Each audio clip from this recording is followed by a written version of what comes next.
سب سے پہلے تذکرہ بلوچستان کا کہ جہاں پر گزشتہ 24 گھنٹے کئی افسوسناک واقعات، کئی الارمنگ واقعات پیش آتے رہے، اور اس کا سب سے زیادہ جو پریشان کن پہلو یہ ہے کہ ایسا لگا کہ جیسے کوئی ایک منظم انداز سے بیک وقت یا مختصر دورانیے میں بہت سارے کوارڈینیٹڈ اٹیکس مختلف مقامات پر کیے گئے۔ اکبر بگٹی صاحب سے منسوخ تھا کل کا دن، جب ان کا والا واقعہ ہوا تھا، یہ کل کے دن ہی ہوا تھا، کہہ لیجیے اس کی اینیورسری تھی، اور اس موقع پر بلوچستان میں مختلف واقعات ہوئے، مختلف اطلاعات جس کے مطابق کم و بیش تقریباً 39 افراد مارے گئے ہیں بلوچستان میں پچھلے کچھ گھنٹوں میں یا گزشتہ شب میں ہونے والے واقعات میں۔ اس میں الگ الگ واقعات ہوئے، جس میں سب سے بڑا جو واقعہ ہوا ہے اس میں ایک مستعد اضلاع میں جو واقعات میں ضلع موسیٰ خیل میں 23 افراد جان سے مار دیے گئے، اور جاں بحق ہونے والوں کا تعلق صوبہ پنجاب سے تھا، اور پیٹرن وہی کہ جہاں پر ایک نہیں بلکہ ایک سے زیادہ مرتبہ مختلف سواریوں کو روک کر لوگوں کو آئیڈینٹیفائی کر کے ایتھنیسٹی کی بیس پہ یہ سارے کا سارا واقعہ ہوا ہے۔ اگرچہ یہ بات بالکل ٹھیک ہے کہ جس طریقے سے سی ایم بلوچستان نے بھی کہا ہے اور وزیر داخلہ پاکستان نے بھی کہا ہے کہ اس کو اسی لینس سے ہی دیکھنا چاہیے کہ جیسے ایک دہشت گرد نے ایک عام آدمی کو مارا ہے، ایک دہشت گرد نے ایک پاکستانی کو مارا ہے، تو ظاہر ہے اس کا زاویہ یہی ہونا چاہیے، لیکن بہرحال انہوں نے اس کی شناخت اور یہ ساری چیزیں، یہ بہرحال ایک چلتا ہوا پیٹرن ہے جو کہ پریشان کن ہے۔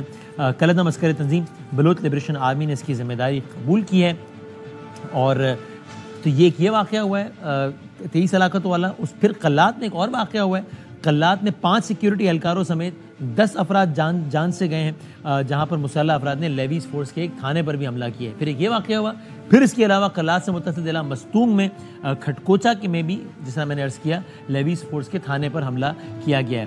یہ واقعہ پھر بولان کے علاقے سے ایک الگ واقعے کے نتیجے میں 6 افراد کی لاشیں ملی ہیں کہ جہاں پر نامعلوم افراد نے ریلوے کے ایک پل کو دھماکہ خیز مواد سے نقصان پہنچایا، اور بتایا گیا کہ ان افراد کی لاشیں بھی اسی متاثرہ پل کے قریب ملی ہیں۔ یہ واقعہ پھر لسبیلا اور دیگر علاقوں میں بھی حملے ہوئے ہیں، جہاں پر FC کے کیمپ پر بھی حملہ ہوا ہے۔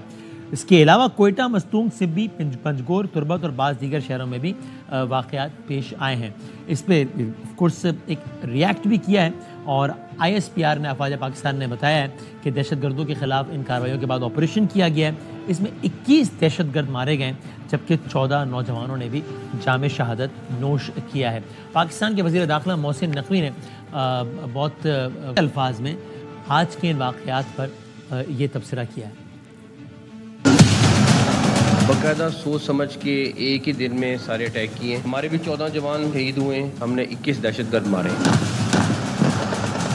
کسی انٹیلیجنس ایجنسی کی کوئی ناکامی نہیں ہے، سیکورٹی فورسز کے جوانوں نے کیونکہ بہت سارے پلان کو ناکام کیا ہے۔ جنہوں نے حملے کیے ہیں یہ کوئی ناراض بلوچی نہیں ہے، یہ دہشت گرد ہے۔ دہشت گرد کو دہشت گرد کی طرح جواب دیں گے، ہمارے پہ حملے کریں اور ہم آپ کو کہیں کہ آپ ناراض بلوچی ہیں، بالکل نہیں۔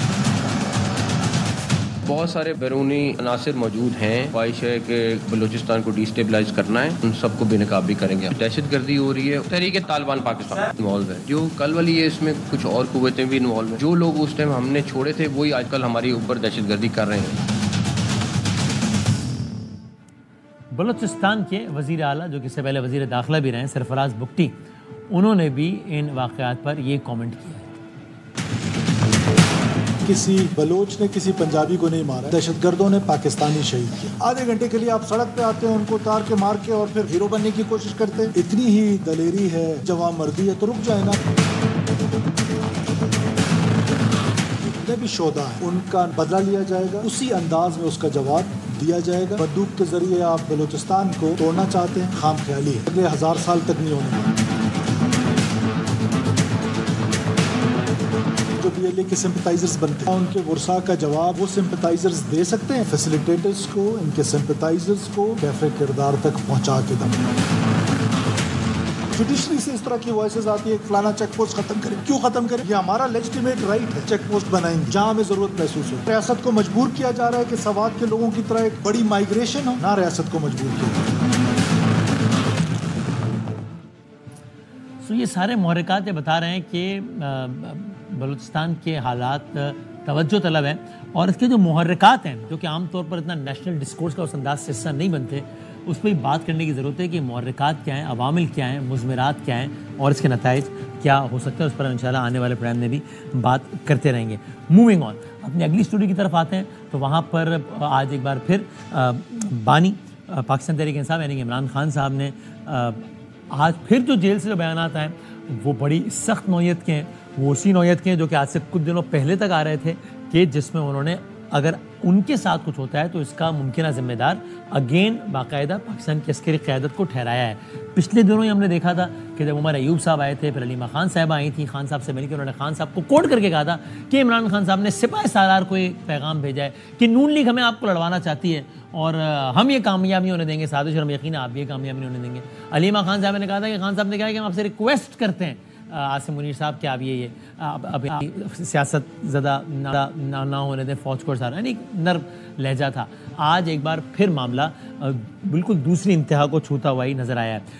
دوسری طرف پاکستان تحریک انصاف 8 تاریخ کو اپنے جلسے کی بھی تیاری کر رہی ہے. اس سے پہلے کہ ہم پی ٹی آئی رہنما سے بات کریں, آپ یہ بھی دیکھیے علیمہ خان صاحبہ نے آج 8 ستمبر کے جلسے کے حوالے سے, یعنی ایک تو وہ یہ کہتی ہیں کہ جناب خان صاحب نے گویا کہا ہے کہ مجھ سے مجبوراً بس یہ اعلان کروا دیا گیا کہہ لیجیے کہ 22 اگست کا جلسہ کینسل کریں, لیکن 8 ستمبر کو ہم آ رہے ہیں اور ہر حال میں آ رہے ہیں اور ہم پیچھے نہیں ہٹیں گے. تو 8 ستمبر کو پی ٹی آئی کرنے کا کیا ارادہ رکھتی ہے, ہو پائے گا نہیں ہو پائے گا, کیا ہوگا, اس پہ بات کرتے ہیں. لیکن پہلے دیکھیے علیمہ خان صاحبہ نے کیا کہا.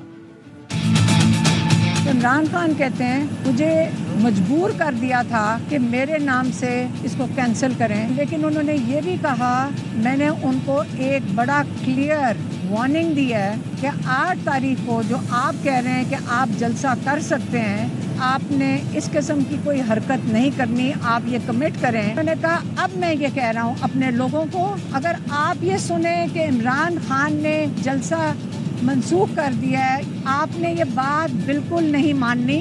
اگر کوئی آپ کو رکاوٹیں نظر آئیں آپ ان سب کو ہٹائیں, جو جلسہ گاہ ہے وہاں پہ آپ پہنچیں. تو اس صورت حال ہے, یہ آج سے 2 دن پہلے کا بیان 23 تاریخ کا بیان تھا, اور آج علیمہ خان صاحبہ نے ایک اور بڑا دلچسپ بیان دیا ہے. نہیں معلوم کہ ان کا مخاطب اس میں کون تھا, وہ کس کو یہ بات بتا رہی تھی, لیکن انہوں نے کیا کہا ہے یہ دیکھیے ذرا. ایک فکر ہے ساروں کو کہ ہم سیاست میں نہ آ جائیں, آپ نہ ڈریں, ہم سیاست میں نہیں آنا چاہتے. جو اسکرپٹ لکھ رہے ہیں نا بیٹھ کے پیچھے, آپ کو پتہ کہاں سے لکھی جاتی ہے, تو میں حیران ہوں کہ آپ یہ 3-4 عورتوں سے ڈر رہے ہیں. ہمارے پاس زندگی میں اتنا وقت نہیں ہے کہ ہم اس چاہ کے دنگل کے اندر گھس جائیں. ہم پھر بھی عمران خان کے لیے کھڑے رہیں گے.